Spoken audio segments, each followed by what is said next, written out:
Excuse me, hello, welcome back to PPR. Welcome back to PPR YouTube channel. Cho nên cái rồi mukbang đó na, cái rồi mukbang đó chú ý, asat meal thầy tắm. Thai vegetarian, vegetable lắm ba rồi mukbang chéo tổ đòn ta nhỉ? Ta han RT plaster cái này RT cần mà ta han nằm xe đủ choán. Bukbon cái này berul cái này boka iskut pen lo iskut zong cha mu chuan hei hi bai ka bai hi lang chiang te ka tia hei hi nge tui sik chu ni lo ba iskut tui hang ka tong trai ang mo chuan in mel chha de beng kam mukbang don nya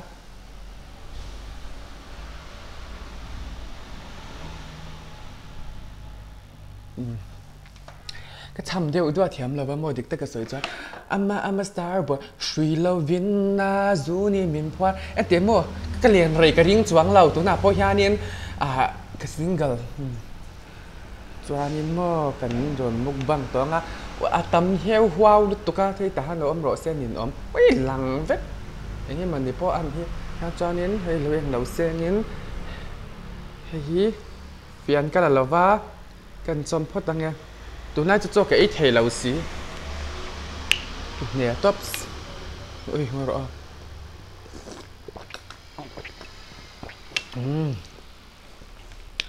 phần tuy hang tặc em ouch cái tiệt khá này tôi có mà lần đầu dục lăng chết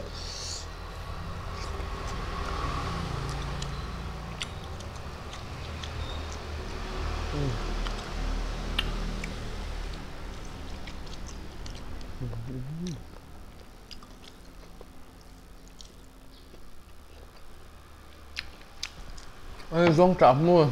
pasta nước ruột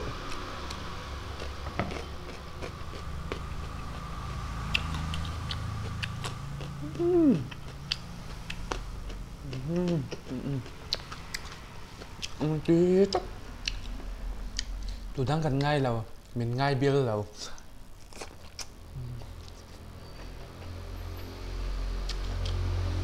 bọc bòn xuống sao lúc tục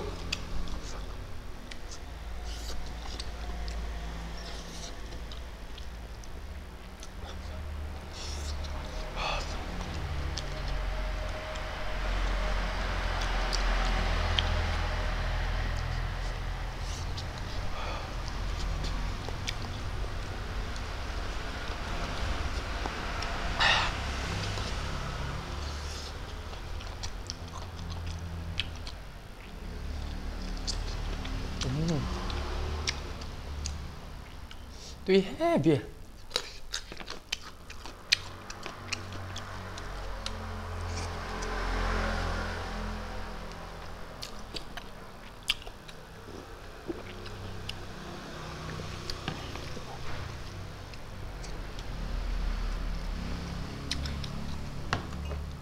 sắm rọc sa uma bay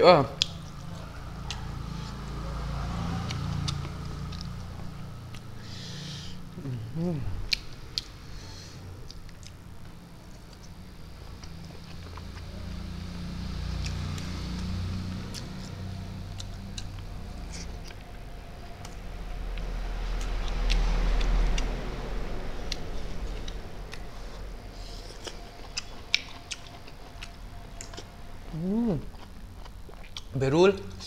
aduh itu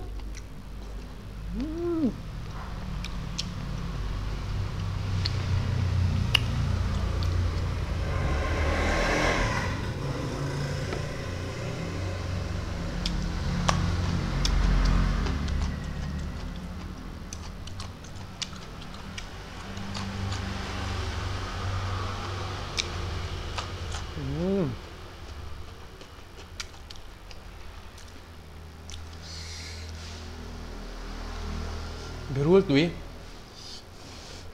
cái chùm hiên dấu đâu sẽ cái ngay là nhà rạp sao mấy linh huam ăn răng cái gì mấy là chưa chụp ăn này excuse me cái huam điện thầy lâu thế đâu đâu cha sao lưu tục cái mồm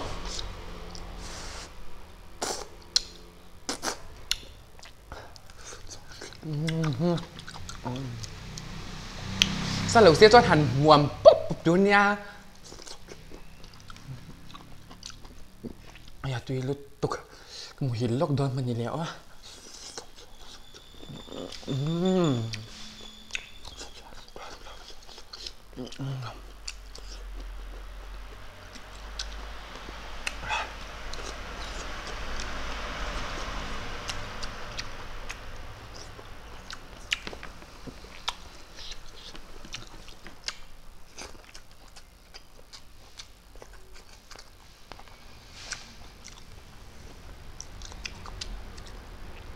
cái chú đi ra cái chum tối nhém không à đâu biết tụi a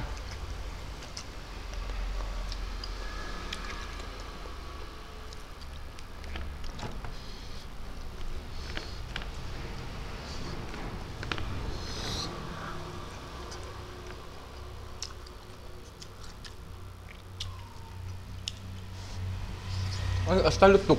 mùi cái đẹp bé chứ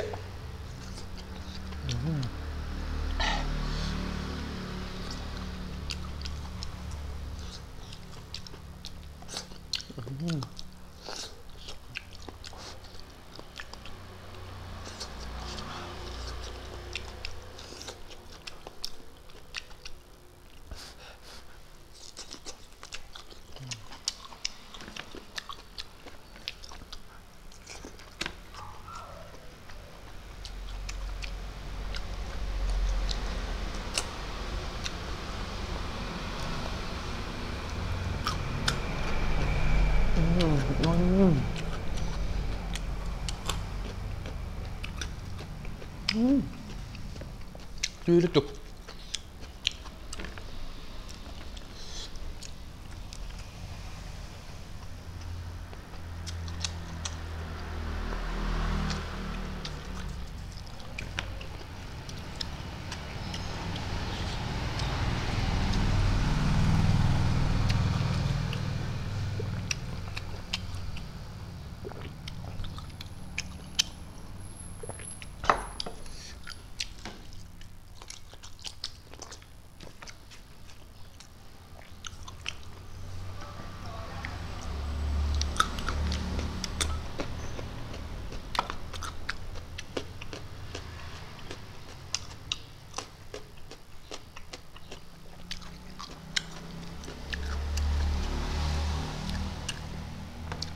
ngay tiếng nghe zoang trám mua tùy bi em nè mi u bên thằng sự tiệt u comment là mà khan nó à ui em vàng à mi u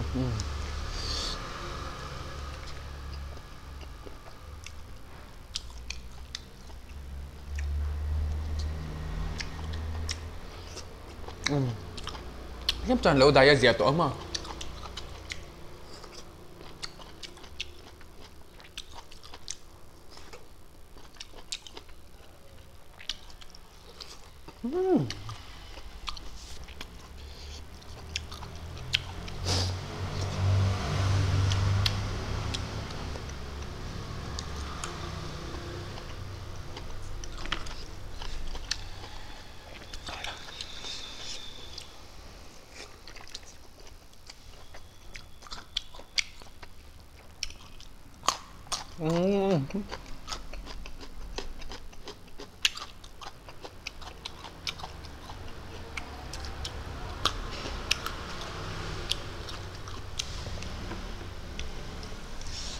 Scooter cái đủ ngay ráng là cái thể lâu xin nha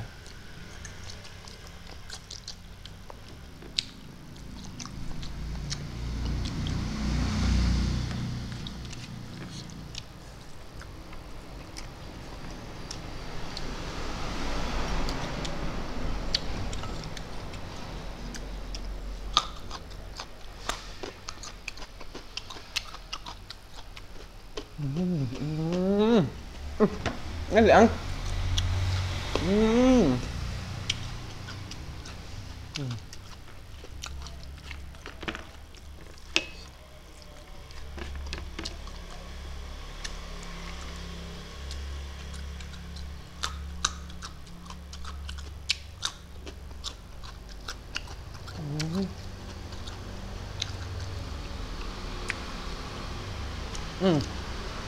ngay chỗ cái tổ đôn là bao mông